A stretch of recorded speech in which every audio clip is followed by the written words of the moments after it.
Ja, als ich das erste Mal durch die Ausstellung bei uns lief, muss ich sagen, ist mein Blick als leidenschaftliche Brettspielerin gleich bei diesem Thementisch hängen geblieben, auf dessen Oberfläche sich ein Spiel befindet mit dem schönen Titel Öl für uns alle. Und interessanterweise hat es mich als Demokratie- und Protestforscherin eher aus einem ganz aktuellen Bezug auch angesprochen. Also neben dem persönlichen Bezug als Brettspielerin habe ich auch gleich an die Fridays for Future Bewegung denken müssen. Ich finde, das passt irgendwie unglaublich gut auch zu heute, zu dem Thema Ausbeutung der Ressourcen, zu den ganzen Klimaschutzdiskursen. Und ehrlich gesagt, das war mein allererster Bezug. Und dann hat es für mich auch meine Neugierde geweckt, was das eigentlich mit Helmut Schmidt zu tun hat.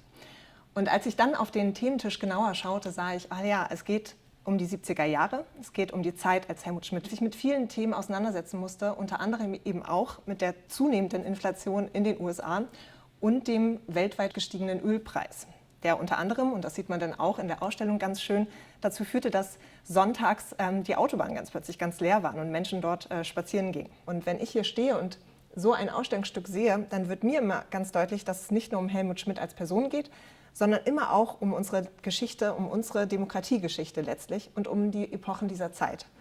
Und mir hilft es tatsächlich auch immer, dass ich ein Ausstellungsstück sehe, was aus dem Alltag kommt, um mich so ein bisschen in diese Zeit und die Debatten und Diskurse wieder hineinzuversetzen. Mehr über das Spiel erfährt man dann tatsächlich entweder, wenn man es selber googelt und Rezensionen liest, aber noch mehr empfehle ich hierzu das Audio von meinem Kollegen Magnus Koch, der nämlich selber das Spiel mal gespielt hat und dazu einen ganz guten Bezug hat.